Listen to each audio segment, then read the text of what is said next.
만화목 구독자 나으리들조차 한 번쯤은 들어봤건만, 분명히 TV나 영화에서 한 번쯤은 본 것 같지만, 아직까지도 만화 제목이 SNS에 오르내리고 있지만 시간이 흐른 지금까지도 애니화가 되지 않은 탓에 여전히 애니로는 만나볼 수 없는 그림의 떡으로 남은 만화 풍월 읊어보겠나이다. 만화의 명호사 서덕캐페 이알꿀 한량종수입니다.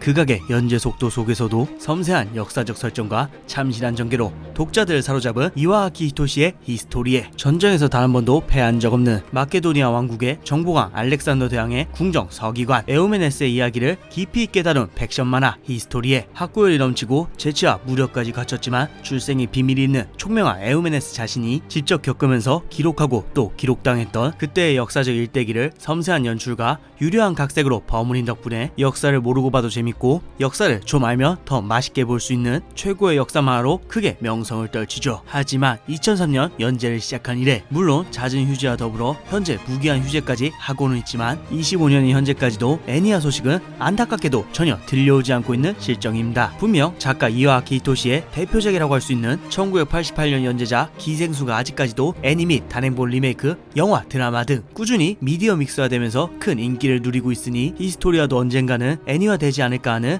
막연한 기대와 희망을 한번 품어보죠.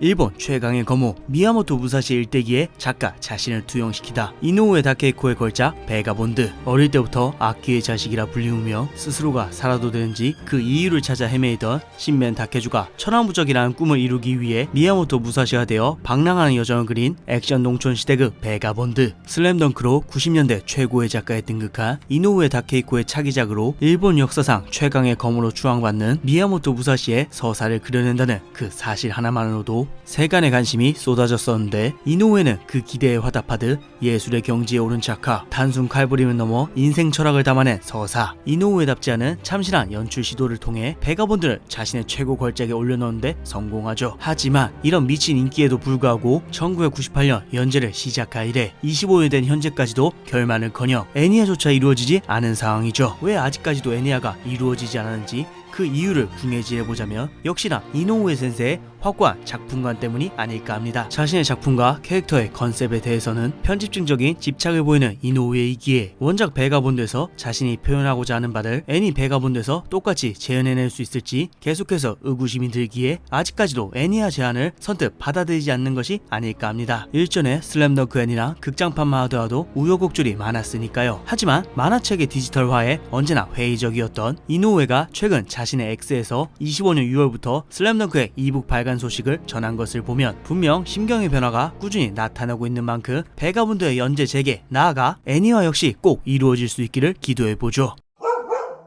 일화의 악마, 일부의 악마, 그는 신이야, 그는 신이야. 파이어 펀치, 파이어 펀치. 차세대 만신 후지모토 타츠키의 파이어 펀치. 파이어 펀치가 되어줘. 얼음의 마녀라 불리는 축복자에 의해 얼어붙어버린 세계. 그 열악한 환경 속에서 하루하루 생존을 위해 고단히 노력하는 재생 축복자 아그니 앤 루나 남매는 굶주린 동네 사람들을 위해 자신들의 팔을 잘라 배달해주며 근근히 살아가고 있었죠. 하지만 그러던 어느 날 이런 행태를 목격하게 된 베엠도르그의 군인들은 마을 사람들을 식인종으로 오해하고 이글이글 열매 능력자 도마는 여기서 더 나아가 마을 전체를 자신의 능력으로 불태워버립니다. 그렇게 갑자기 들이닥친 재앙에 동생인 루나는 재생 능력이 따라가지 못해 죽어버리지만 불행히도 아그니는 월등한 재생 능력 덕분에 죽지 못하죠. 그렇게 죽지도 못한 채 영겁에 불타는 몸을 갖게 된 아그니는 불타는 몸을 이끌고 도마에게 복수하기 위해 발걸음을 내딛죠. 일화의 악마라는 명성에 걸맞게 단 한순간도 눈을 뗄 수 없게 만드는 격이다는 몰입감. 영화에 미친 작가가 자신이 좋아하는 대로 만화를 그리며 어떻게 되는지 보여주는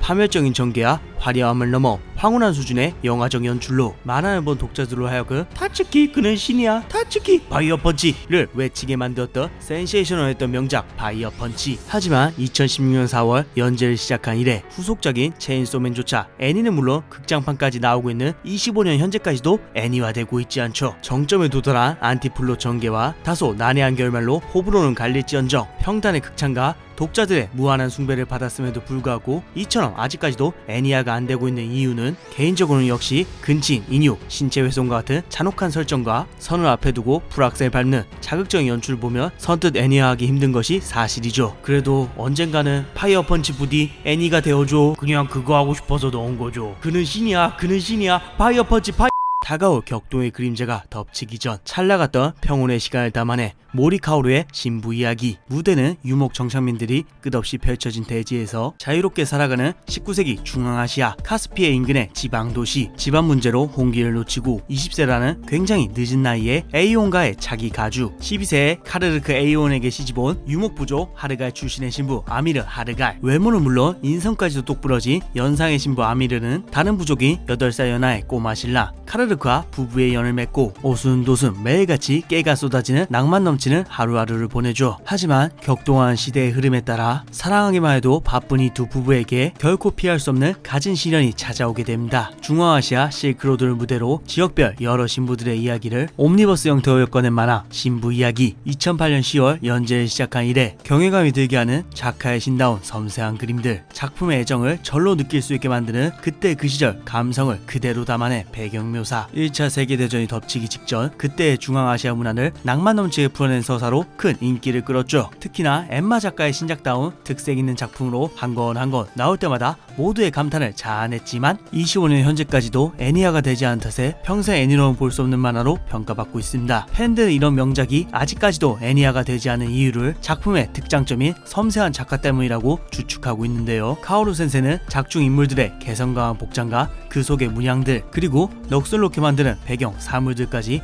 어시어시 직접 수놓는다고 알려져 있습니다. 그래서 이런 옷에 대한 미친 광기가 묻어난 작가로 한때 베르세르크와 어깨를 나란히 하며 그 누구도 감히 따라올 수 없는 작가의 신으로 칭송받았었죠. 이처럼 인간이 정녕 그린 것인가 의심이 들게 만드는 모리 카오루의 컷들을 애니에서는 감히 재현해낼 수 없기에 애니화가 안 되는 것이다 라고 대다수는 생각하고 있습니다. 하지만 뭐 사실 이런 건 다 그냥 뇌피셜이고 결국 애니에서 섬세한 묘사의 정도는 전부 다 자본 문제입니다. 그러니까 넷플릭스 되도 않는 애니 실사화할 시간에 신부 이야기 5패턴에 돈이나 더 부으라고. 별다를 거 없는 평범한 하루가 행복 가득한 즐거운 하루가 되는 마법. 아지마 키요코의 요츠바랑, 아빠 요스케와 함께 평범한 하루도 언제나 뻔한 일상도 즐겁게 만드는 4차원 5살 꼬마 코이와의 요츠바 덕분에 언제나 오늘이 가장 즐거운 날이 펼쳐집니다. 동네를 하루종일 돌아다니는 대모험도 좋고 맨날 팬티만 입고 있는 아빠랑 노는 것도 좋고 옆집에 살고 있는 이웃사촌 아이세 가문도 좋아. 고요하게 마음을 간지럽히는 잔잔한 일상, 모나지 않고 특별하지도 않은 평범하고 자상한 인물들, 갈등 하나 없어도 깊은 울림을 주는 따스한 에피소드를 통해 독자들로 하여금 그날 요츠바랑 함께 해질녘까지 온 마을을 놀러다닌 기분을 선사해주는 요츠바랑, 생동감 넘치는 연출로 평범한 일상의 소중함을 일깨워주는 담백한 교훈으로 극찬을 받은 요츠바랑이지만 25년 현재까지도 애니화는 되지 않았죠. 아직 망가 대항은 됐는데 어째선가요 선생님? 우선 인기가 없어서 상품성이 부족해서 옴니버스 스토리 구성 때문은 절대 아닙니다. 애니화가 되지 않아 국내에서는 비록 인지도가 낮을지 모르나 단행본 26권까지 꾸준히 나올 정도로 인기는 물론 수상 내역까지 화려한 검증된 명작입니다. 그럼에도 불구하고 2003년 1월 연재를 시작했건만 아직까지도 애니화가 안 되고 있는 건 사실 작가인 아지마 센세 때문인데요. 아지마 센세는 요츠바랑의 일상 연기 묘사가 애니에서는 굉장히 표현하기 어렵기 때문에 애니화에 대해 회의적이라는 뜻을 밝혔습니다. 다시 말해 작가 스스로 팬들이 사랑하는 기존의 요츠바랑의 감동을 애니라는 매체에서는 충실히 재현하기 어렵다고 판단하여 애니화를 거부한 것이죠. 향가에는 아즈만가 대학 애니메이션 제작진과 싸웠기 때문에 다음 작품부터는 안 하는 것이다 라는 소문이 돌았으나 이건 아지마 센세가 직접 나서서 아니라고 해명했으니 다들 가짜뉴스 서킹은 그만하고 언제나처럼 서당계 패와 무지성으로 서킹해 주시길.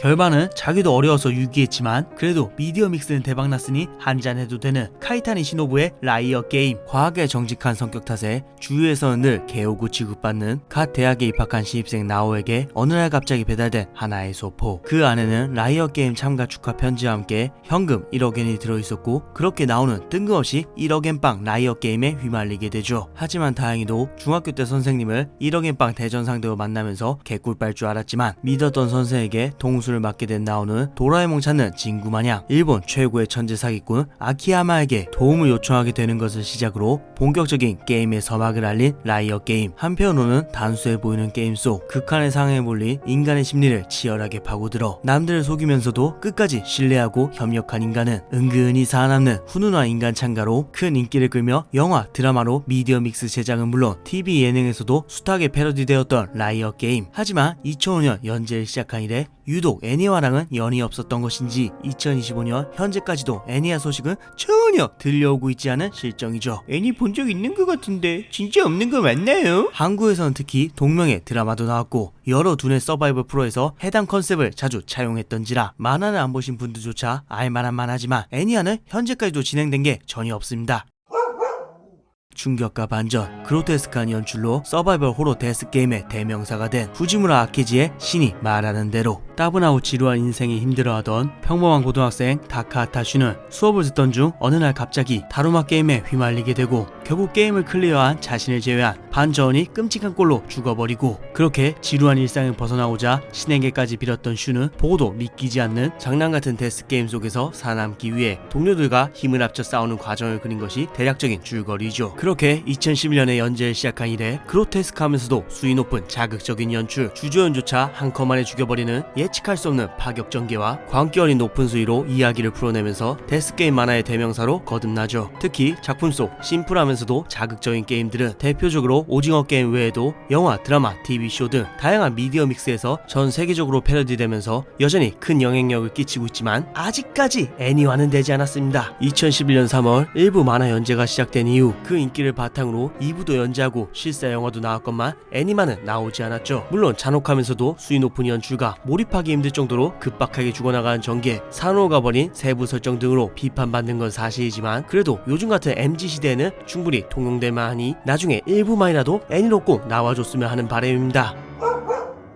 고양이로 가득한 시골의 절, 소년의 마음을 간지럽히는 오즈노 마코토의 고양이절의 지온씨. 다른 마을의 고등학교로 진학하게 돼 주인공 걔는 어릴 때 잠깐 머문 적 있던 먼 친척이 큰할머니 손녀딸 지온이 있는 다 쓰러져가는 시골절에서 함께 지내게 됩니다. 그렇게 오랜만에 지온 누나와 재회한 걔는 대학교를 가지 않고 저를 잇기로 한 19의 지온 누나와 옛날에 함께 놀았던 추억들을 방울방울 떠올리게 되죠. 이런 오랜만의 재회를 통해 그때처럼 자신을 지켜주려고 하지만 어느샌가 지온 누나가 조금씩 여자워 느껴지게 되는 과정을 담은 감동적인 시골 힐링 로맨틱 코미디 고양이절의 지온씨. 지난 2016년 5월 연재를 시작한 지온씨는 사춘기 소년 겐과 개구쟁이 연상의 동거녀 지온씨와의 고요하면서도 잔잔한 현실적 묘사로 큰 사랑을 받으며 시골 사찰 힐링물의 대명사로 자리매김했죠. 하지만 25년 현재까지도 여전히 애니화되고 있지 않습니다. 다작을 하는 오즈노 마코토 작가의 작품들 대다수가 아무래도 잔잔하고 담백한 묘사가 특징인지라 애니화하고는 유독 연이 없는 것도 있지요. 하지만 비교적 최근에 연재했던 너는 반가워 인썸니아의 경우 애니화는 물론 다양한 미디어 믹스도 나왔으니 우리 귀염둥이 지온씨 애니화가 늦더라도 되어서 움직이는 지온 누나가 나오기를 기도해보죠. 사실 오늘 풍어에서 언급한 작품들 외에도 애니화 되었으면 하지만 아직까지도 애니화 되지 못한 단편들이, 고전 명작들이, 신작들이 수두룩 빽빽합니다. 하지만 아쉽게도 이번 풍어에서는 어차피 조만간 애니화 될 것 같은 MG 작품들, 애니화가 약속된 명망 있는 작가들의 신작들, 너무나도 고어하거나 너무나도 수위가 높거나 나만 알아야 하는 마이너한 작품들은 온 가족이 함께 보는 전체 이용가 채널 서당캐페이기에 부득이하게 제외하였음을 이제야도 알립니다. 마지막으로 구독자 나아들이 죽기 전에 꼭 애니로 봤으면 하는 작품들은 무엇인가요? 오늘의 풍월 여기까지입니다. 이상 서당캐페였습니다.